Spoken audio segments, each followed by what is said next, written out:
Well, good morning, everyone. I'm very happy to be here. I'm humbled to be in the presence of such an audience with a knowledge of the technical aspect of the business that I will never achieve. So today, I'm not going to talk about technical stuff. I apologize for that, because clearly you know a lot more than I do.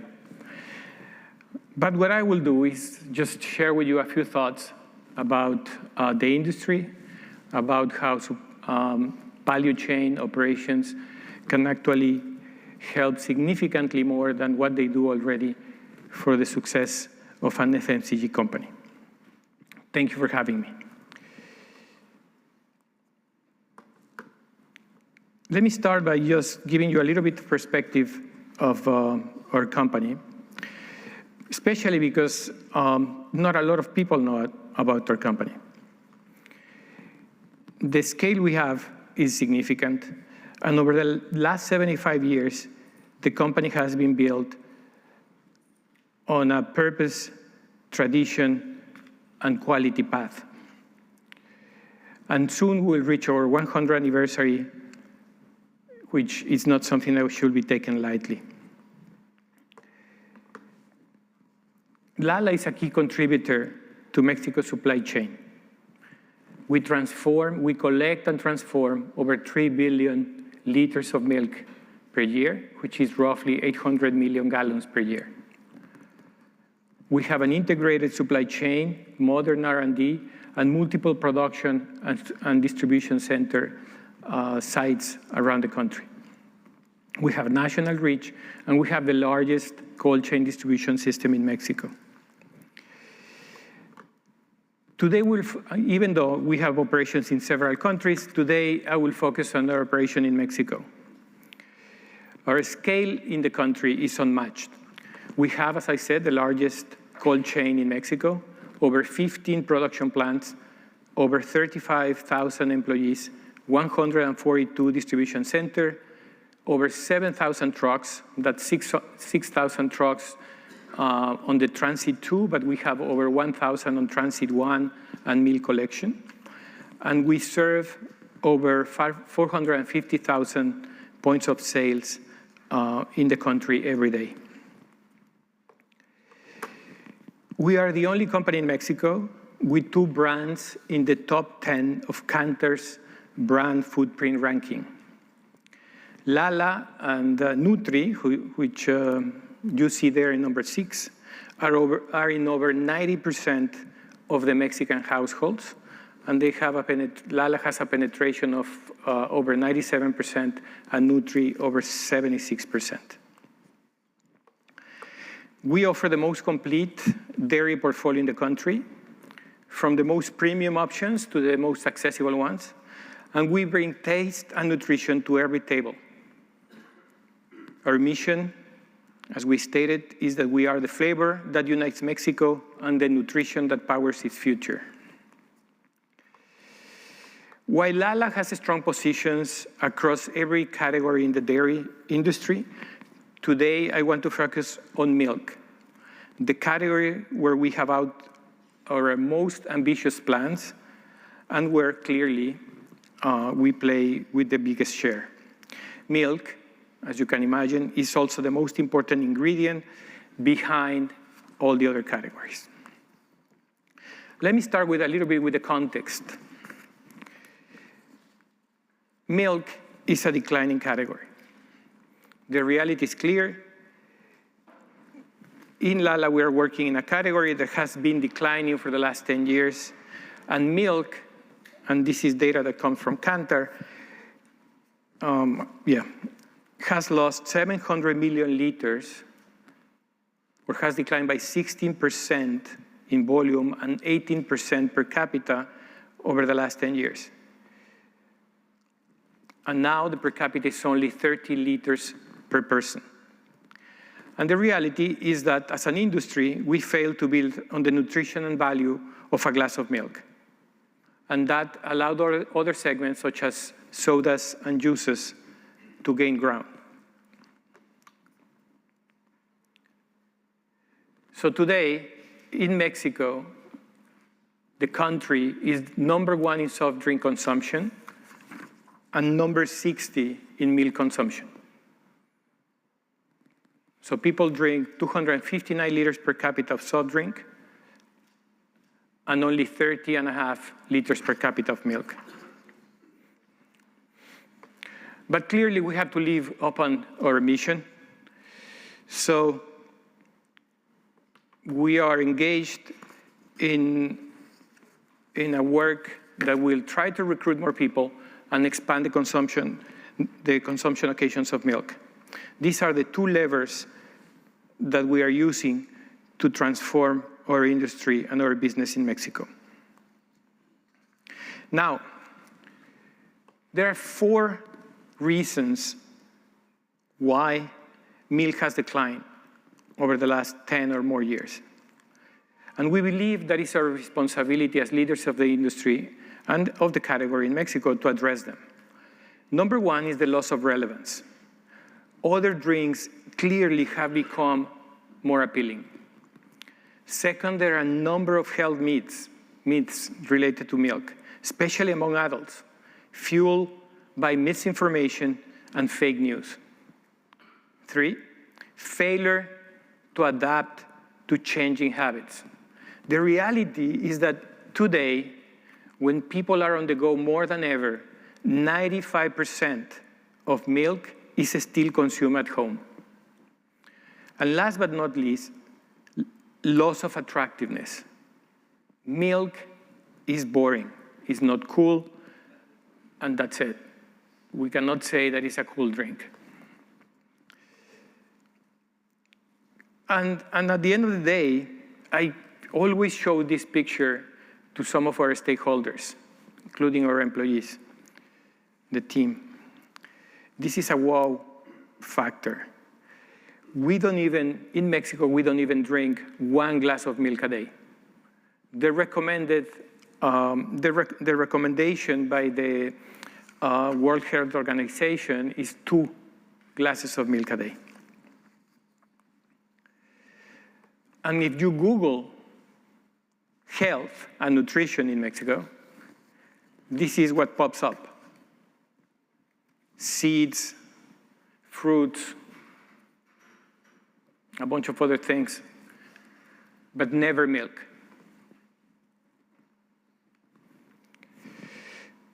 So we set a very clear agenda to face the consumer. Our mission is to help them rediscover the true value of a glass of milk. Today, consumers are confused, overwhelmed. They get a lot of information. They get warning labels in Mexico. Fake news, contradictions. They do want to eat better, but they don't know how. So we said, all right, if this is what is happening with the consumers, let's have a clear and powerful agenda that responds to their tensions. We want Lala to be part of a natural choice with 4 key messages. There is no beverage that is more nutritious than milk. Milk is for everyone, kids, adults, grandparents, everybody. It's very inclusive. And our brand Lala proves it. Milk is versatile.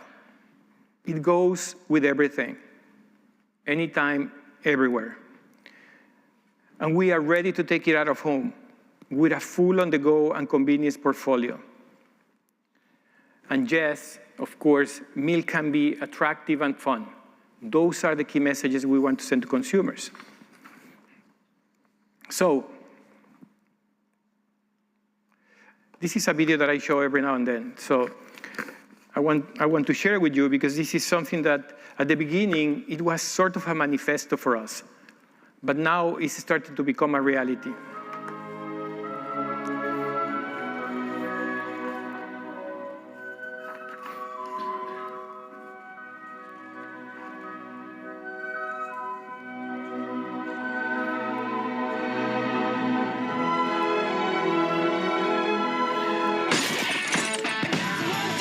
Take my hand and come with me because you look so fine that I really want to make you mine.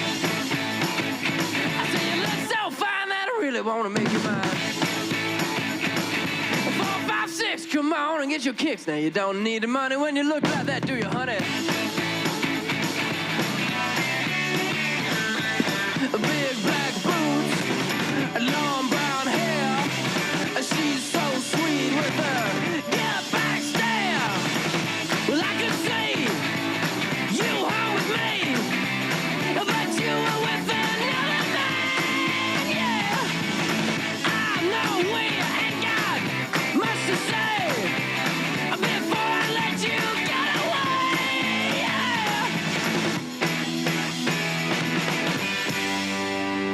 I said, are you gonna be my girl?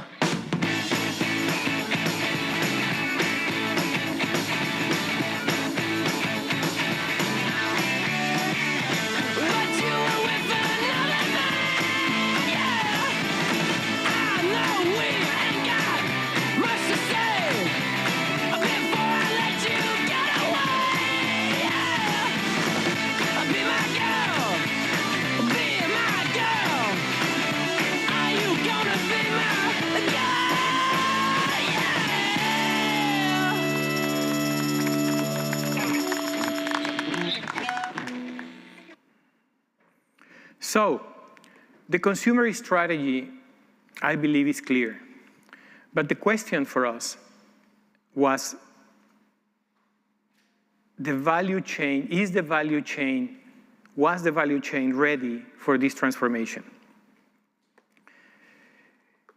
Because we knew that we had to evolve, not just on what we make, what we offer consumers, but how we make it, how fast, and how aligned with the way consumers are living their lives. A clear example of this is the transformation that has been happening around us and how we could address it regarding protein. The protein space has been growing significantly over the last few years. And there was no product in the industry in Mexico that could address that. With Lala 100, we are directly responding to what today's consumers are asking for. Lala 100 is the only milk in Mexico with that ultrafiltration process. It is specifically designed to meet what consumers need and want today. It delivers more protein, is lactose-free, and taps into the booming demand for functional nutrition. Bringing Lala 100 wasn't just about a new product. It required cross-functional alignment, advanced process capabilities, and most importantly, for us, a mindset shift from volume to value-driven innovation. This is a clear example of what is possible when operations, R&D, marketing, supply chain work together, but with the consumer at the center, with consumers in mind. Because today, in manufacturing, we can no longer think in bulk. We must think in smaller batches, in regions, in moments of consumption, in places where people shop, because that is what consumers are doing today. Today, marketing and sales are omnichannel. Operations must be omnichannel too. The way you plan, produce, move, and deliver products must be designed to support those channels and that behavior seamlessly. We in Lala are trying to reconfigure our production lines to be more flexible with SKU rotation. And we are building the ability to shift demand better between channels and formats faster. So I want to share 10 facts about modern value chains. Because I believe that the days of linear, more rigid, and siloed value chains are over. Today, value chains must be adaptive, consumer-centered, data-driven, but, of course, without losing sight of efficiency, scale, and speed. Landing this transformation for us is not about investing in technology or expanding capabilities. It is truly about changing the ways we think and we work. So let me start with number one. Forecasts used to be good for a quarter. That was it. Today, the way I see it is they are good for a week. Because success depends on sensing the change, what is happening, what are consumers buying today that they were not buying last week, last month, and acting upon it, changing our forecasts, delivering the product that is selling the best in every store. How many times you have gone to a store and you see an out of stock? Is that because the store didn't put it there? Or simply because suddenly something happened and one product that was not selling last week is selling now today? That happens. And that happens particularly in Mexico. You can imagine that if you're in a small store, like we call them, like mom and pop, and that specific day there was a quinceañera party next door, all the sour cream got sold, and there is nothing left. We have to resupply that. That happens. And we have to be able to fix that. So one clear example of this, and it's happening as we speak, is in Lala, in the way we have completely rethought and transformed our approach to packaging and formats. Instead of relying on long-term planning cycles based on static forecasts, we are building systems and capabilities that move at the pace of the consumer.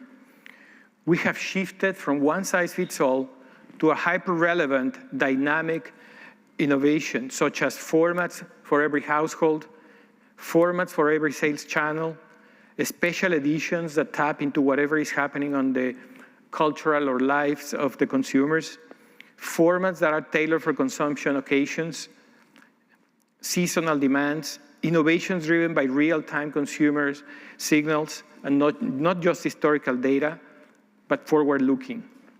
This isn't just product development. It's real-time operational agility. It requires a major coordination between marketing, R&D, supply chain, sales, manufacturing.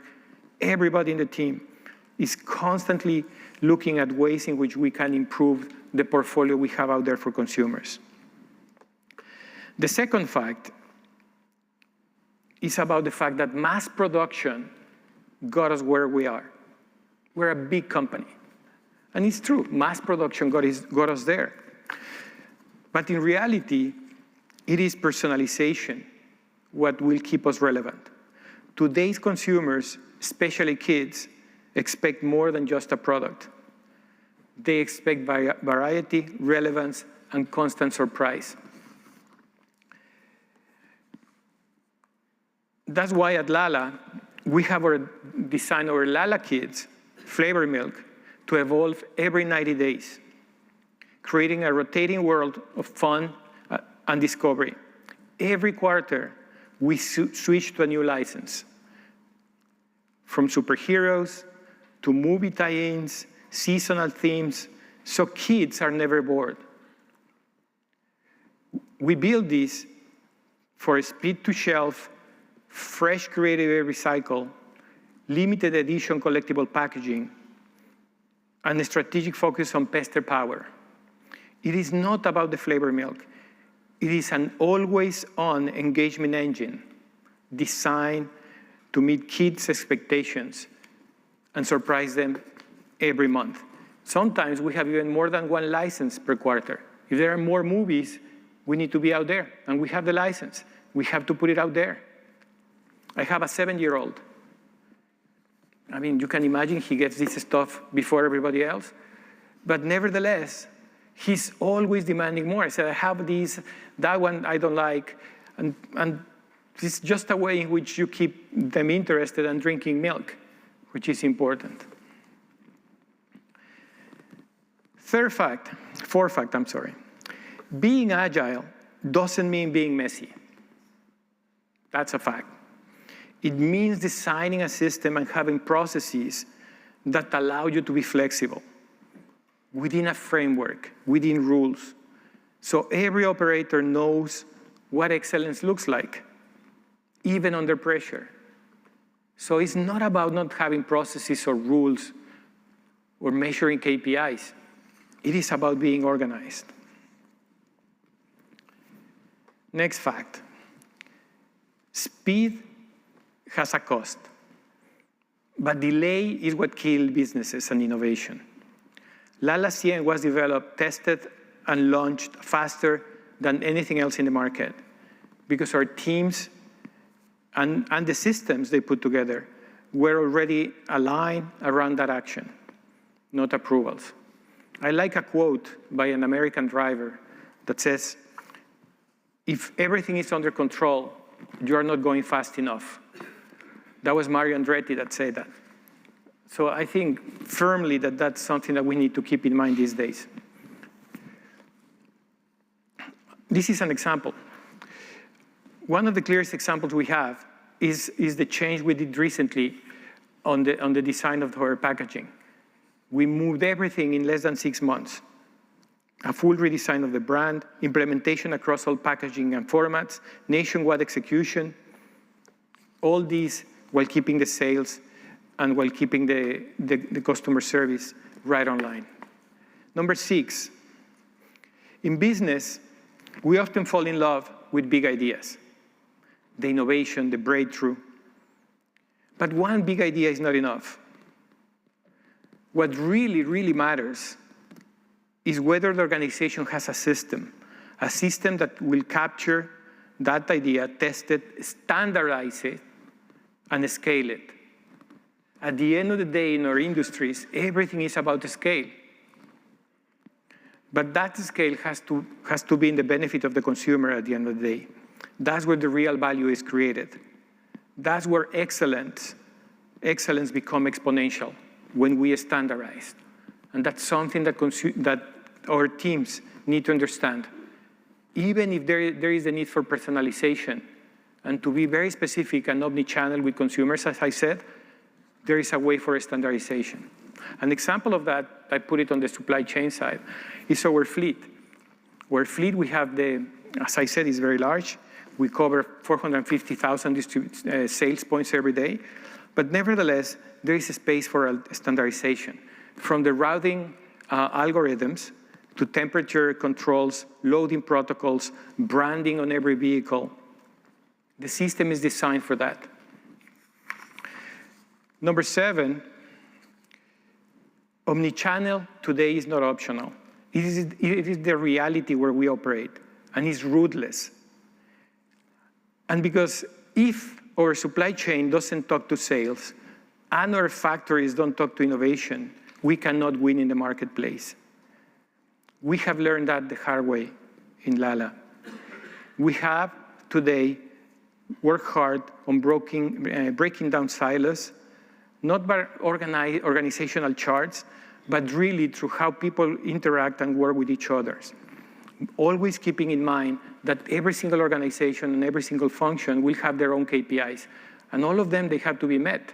But nevertheless, there is a significantly larger objective here, which is to comply and to meet consumer demands. So this is how the retail looks in Mexico. We have pharmacies where we can sell milk. We have convenience stores. We have mom and pop stores. We have hypermarkets, supermarkets, discounters. And the complexity is tremendous in each of them. Serving this consumer that shops in every single store today, there is a statistic that says that 10 years ago, consumers used to shop in 1.5 different places per week. Today, that number has gone up to 5.5. And we need to meet that. We need to be able to meet that. Number 8, growth is a good problem to have. But really, make no mistake, it is a problem. Because as size grows, so does complexity. There are more categories, more SKUs, more customers, more deliveries, more routes, more data. And the companies that are not the ones that avoid, the companies that win in my book are not the ones that avoid complexity, are the ones that embrace it and learn to handle it. Being ready to handle complexity means having the visibility, the coordination, and the ability to make really fast, smart decisions at scale. But complexity is not going to go away. So in this map, you can see that for us, we have 15 distribution plants, as I said, production plants, and 142 distribution centers, thousands of routes, and delivery points, and meal collection points, which are not here. To manage this well, we need more trucks, more warehouses, and more factories. But we need data, technology, and most importantly, alignment between the different functions. Because at this scale, clarity and discipline are what keeps us fast. I'm closing, but number 9 is improvisation is not agility, it's survival. True agility isn't reacting in panic. It's about having systems, capabilities, processes, and a culture in place that knows how to react and be agile and overcome this challenge. And as I said, one of the clearest examples is how we constantly are evolving our packaging. We print about 114 million packages every month. Each one has a unique design, concept, and is tailored for a specific platform, a specific retailer, a specific moment of consumption, a specific brand, a specific size. That's what we have to do. That's what we have to do to keep us relevant for consumers. And last but not least, culture. This is a bit, well, I'll say it anyway, but you see, culture, it's a standard operational processes for breakfast any day. We believe that standard operational processes are important, but it isn't just about following a rule book. It's not about just being completely disciplined in such a manner that you stop listening to consumers. It is about staying in touch with consumers and reacting to them. An example of that is this activation that we did with our core milk. We planned and executed a campaign that was designed to stay on the shelves only 1 month. We planned it well ahead, but we activated Star Wars themed milk packaging and product across the entire country, across the entire channels, aligning to the launch with the May 4th Star Wars Day. Gracias, Lala. Lala, gracias por este premio.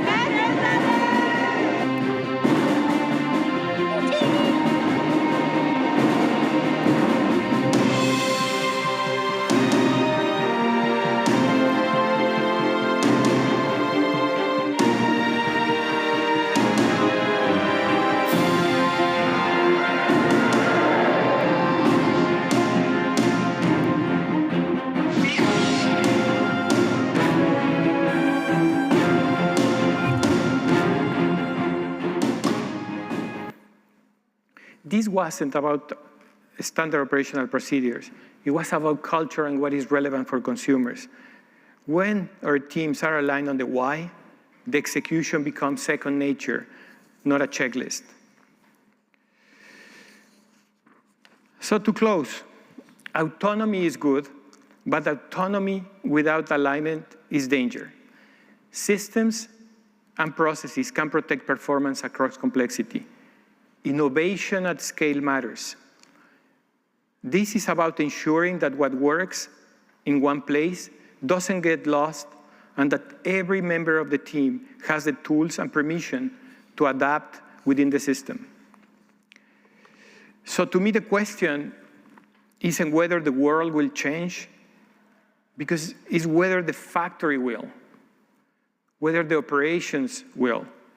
The winners in our industry will be the ones that see operations not just as places to produce, but as platforms for precision, speed, and growth. Thank you very much, and I can take some questions.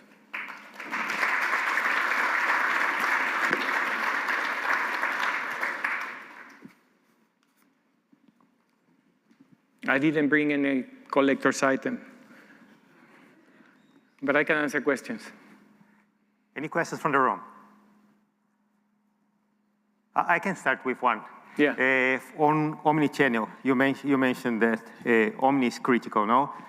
How are you dealing with NeoPick and the algorithm from retailers to replace product when it's not available? So you don't have control on the algorithm that will indicate the next product when yours is not there. So what are you doing about it? So when we have a special edition or in the regular basis? Omnichannel. So someone goes online, want to buy a product, and you said that this is critically important, no?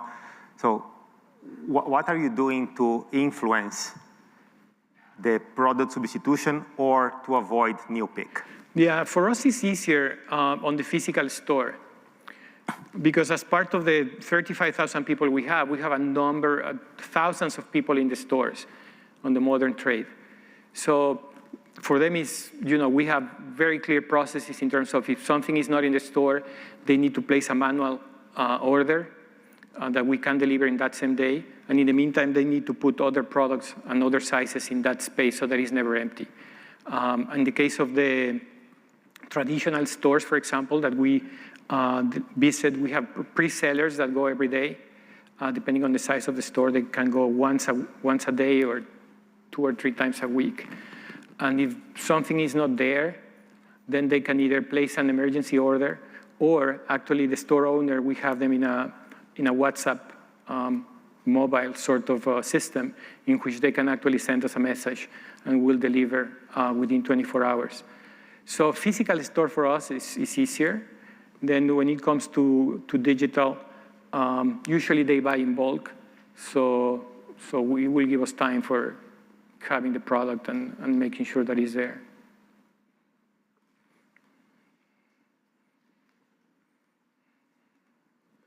Hello.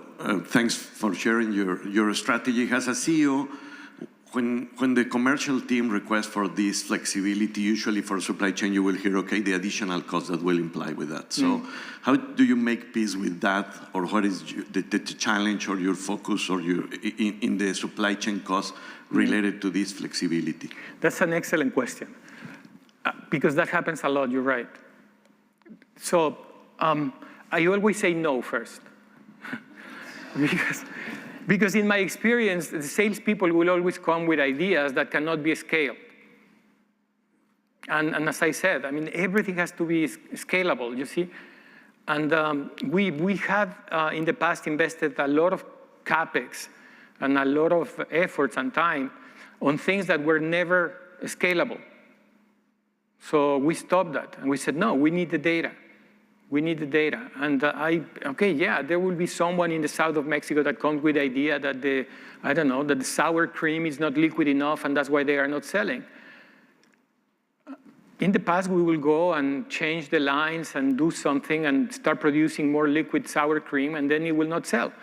And the reason was because that was not the reason why the cream wasn't selling.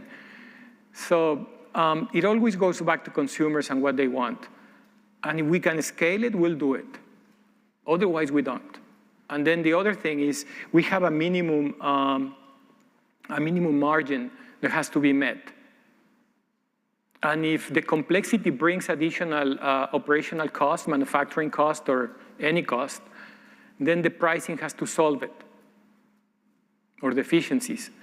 And if we don't reach that margin, then we don't introduce it. But it's a great question. It happens a lot. Yeah. There is a mic. Thanks for sharing your rules of success. I think that the 10 rules are pretty interesting. some of them a little bit funny, so thank you. So you say that every 90 days you guys change your packaging materials, right? Just to be relevant for kids. So what kind of marketing insights are you guys following just to make sure that every quarter you have something relevant? So because not to kids, not every single superhero is relevant, right? What is the process in terms of marketing? Yeah, that's a great question. I mean, obviously it's the marketing people that does it, but that's why we rely on licenses, because we know what is hot. I don't know how many of you have kids, young kids, but Bluey, for example. Bluey is hot. It's a little dog girl with a sister. I mean, it's super hot license. We have it. So it's proven. Same with Spidey. Spidey is very relevant for 4 to 5 year olds. So we have it. Movies. We have long-term contracts with the movie studios. So we know exactly what is coming up in the next 2 or 3 years. So we start planning for it ahead of time. So it's not something that happens, okay, 6 months before we know that this movie is coming. We know 2 years before. And then we plan by target. Some of them will be Wicked, for example. It is designed for teenagers, but nevertheless, young girls love it. So that's why we decided to put it on top of Spidey. Because Spidey, some of the characters are more for boys than girls. So, we decided to put Wicked on top.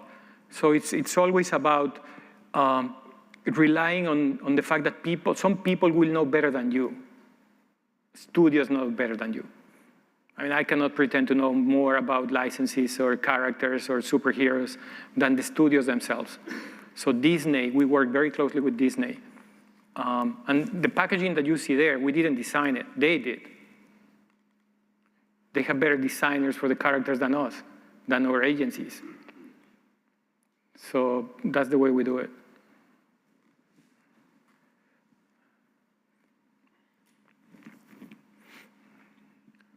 Thank you.